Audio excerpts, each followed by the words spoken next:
안녕하세요. 시사를 정리해주는 남자, 저는 SJ 클라인입니다. 2017년 12월 다섯째 주, 그리고 2017년의 마지막, 시정남 시작하겠습니다. 정치 부분입니다. 문재인 대통령은 한일 위안부 합의에 대한 재검토를 시사했습니다. 문 대통령은 12월 28일 한일 위안부 합의 검토 태스크포스가 12월 27일 2015년 타결된 위안부 합의에 대해 검토 결과 보고서를 발표한 것과 관련 2015년 한일 양국 정부 간 위안부 협상은 절차적으로나 내용적으로나 중대한 흠결이 있었음이 확인됐다면서 이 합의로 위안부 문제가 해결될 수 없다고 밝혔습니다. 이 같은 문 대통령의 발언은 위안부 재협상 가능성을 시사한 것으로 향후 정부의 후속 조치가 주목됩니다. 경제 및 금융 부분입니다. 정부가 가상통화 거래에 대한 실명제 도입 정책을 밝혔습니다. 정부는 12월 28일 서울 세종대로 정부 서울청사에서 범부처 차관회의를 열어 이 같은 내용의 가상통화 투기 근절을 위한 특별 대책을 발표했습니다.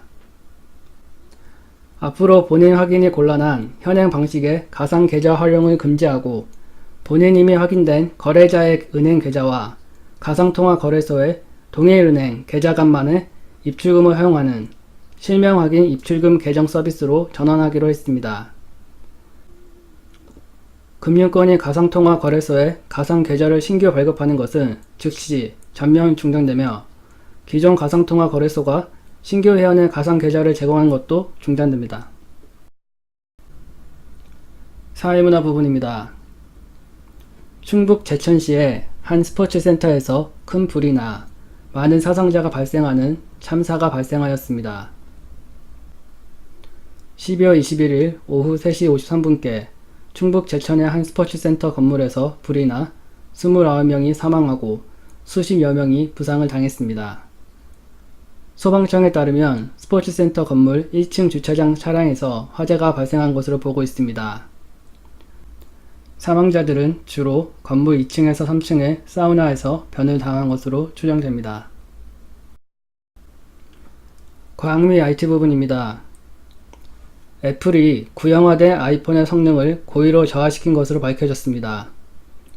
애플이 노후화된 아이폰의 성능을 고의로 제한한다는 소문이 결국 사실로 밝혀졌습니다. 영국 매체 더 가디언은 벤치마크의 긱벤치가 수집한 데이터 분석 결과를 인용하여 이같이 보도했습니다. 실제로 벤치마크 테스트 결과를 보면 iOS 버전이 신버전일수록 측정 당시 아이폰이 오래된 만큼 점수 변화의 폭이 크다는 것을 확인할 수 있습니다. 논란이 일자 12월 28일 애플은 아이폰 성능 저하 업데이트와 관련해 오해라며 사과했습니다. 그리고 애플은 내년 말까지 배터리 교체 비용의 일부를 지원해준다는 계획을 밝혔습니다. 스포츠 및 연예 부분입니다. 2018년 K리그 클래식이 조기 개막될 것으로 보입니다.